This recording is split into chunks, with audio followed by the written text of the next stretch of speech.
Mia's life was in shambles. She had lost the love of her life and her best friend in one fell swoop. And as much as she tried, her life never really seemed to get back on track. She wasn't able to keep down a job, and the men she dated were bad for her. Mia's phone lit up, and she saw it was Becca, her sister. Her older sister was an attorney who lived in the next state. She called Mia a few times a month to check in on her. Normally she would chat with her sister, but not today. She switched off her phone. Mia picked up the wedding invitation on the table. At seeing the names of Ben and Scarlett, her ex and former best friend, she felt a streak of sadness fill her chest. A better person might have been happy for the couple, but she wasn't a better person, and she couldn't be happy for them. In fact, she resented Scarlett for taking Ben from her. Her former best friend had robbed her of the life that she dreamed of and stole the love that had belonged to her. Picking out the bottle of liquor on her coffee table, she drank from it. Tears sprang from her eyes as the memories from 2 years ago flooded her. The pain she felt was heavy as she recalled Ben's last words. "It's not you, it's me," he had said. "I don't think we can make this relationship work." Ben's words pierced her heart, and that wound deepened when she learned that he was dating her best friend. To dull the agony and hurt, she had turned to alcohol. Mia heard the key in the door, and before she could react, the door swung open. It was Becca. "I tried calling you," her sister said. There was a worried look on her face as she watched Mia, but she became angry. "Why are you drinking again?" "Why not?" Mia asked casually. She lifted the bottle of vodka and took another swig. "How did you get a key to my apartment? And what the heck are you doing here anyway? Aren't you supposed to be working at your fancy law office?" "You gave me a key to your apartment, remember?" Becca said, ignoring the sarcasm in her voice. "As for why I'm here, I took some time off work and decided to visit you for a couple of weeks." Becca frowned at the mess in the living room. It was obvious that Mia had occupied the couch for several days. Empty liquor bottles were scattered on the coffee table, and there was a partially eaten pizza that was still in the box. But then she saw the invitation on the table, and the disapproval on Becca's face dropped. "I was afraid this would happen," she said. She looked at Mia with sympathy in her eyes. "I heard about Ben and Scarlett." At the mention of the two people Mia had once loved, Mia became overwhelmed with emotion. Tears sprang to her eyes, and she felt her throat closing up. Becca sat down next to Mia and pulled her into her arms. "I'm sorry, sis," she said. She rocked her back and forth as Mia sobbed on her shoulder. In her despair, Mia rambled about her worthless life and questioned whether anyone would miss her if she ended her life. Her older sister kissed her on the top of her head.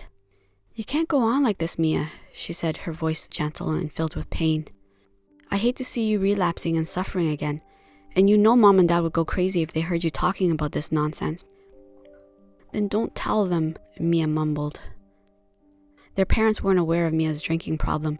No doubt, if their parents found out about her misery, they would likely force her to move back home. "Well, if you don't want me to say anything, you need help."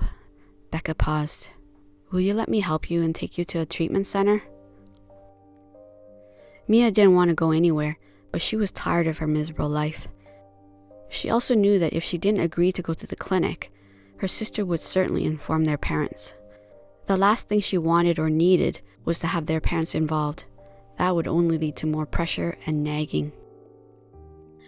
"Okay," Mia said, letting out a sigh of defeat. "It'll be fine," Becca assured her. She searched her phone for a rehab clinic in the area and booked the next available appointment for Mia. On the appointed day, Becca drove to the clinic and waited for her in the parking lot. Mia initially thought going to the clinic was a waste of time, but she changed her mind when she met with the counselors. One counselor was assigned to help her with her mental health challenges, and the other therapist would assist Mia with overcoming her drinking problem. It surprised her how kind and understanding they were. Over the next 9 months, the counselors led her down a path that allowed her to heal mentally, physically, and emotionally. And through their guidance, she became convinced of her value.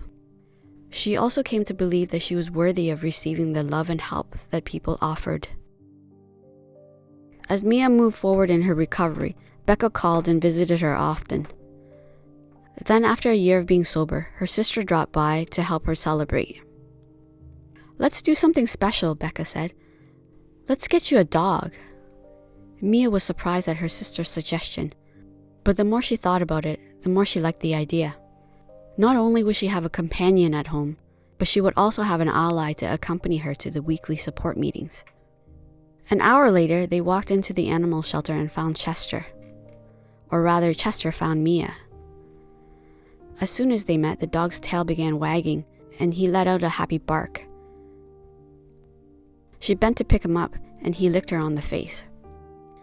"This little guy really loves you," Becca said, laughing. A realization suddenly hit Mia.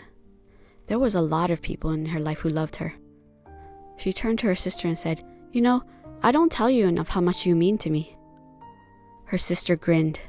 "I love you too, sis," she said. Mia pulled her sister in for a hug. She had searched all over for love and acceptance. At one time, she thought her friends and lovers would give her those things. But the reality was that the love and acceptance that she craved was in front of her all along. During life's harshest moments, it was Becca that showed up and stayed. Her sister's love was unwavering and constant. It had been like this since they were young, and she knew it would continue to be like this until they got old.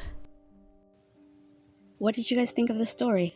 Please comment in the comment section below. I can't wait to read your answers and discussions. Thanks for watching. And don't forget to like and subscribe to get the latest stories to warm your heart. Until next time, bye.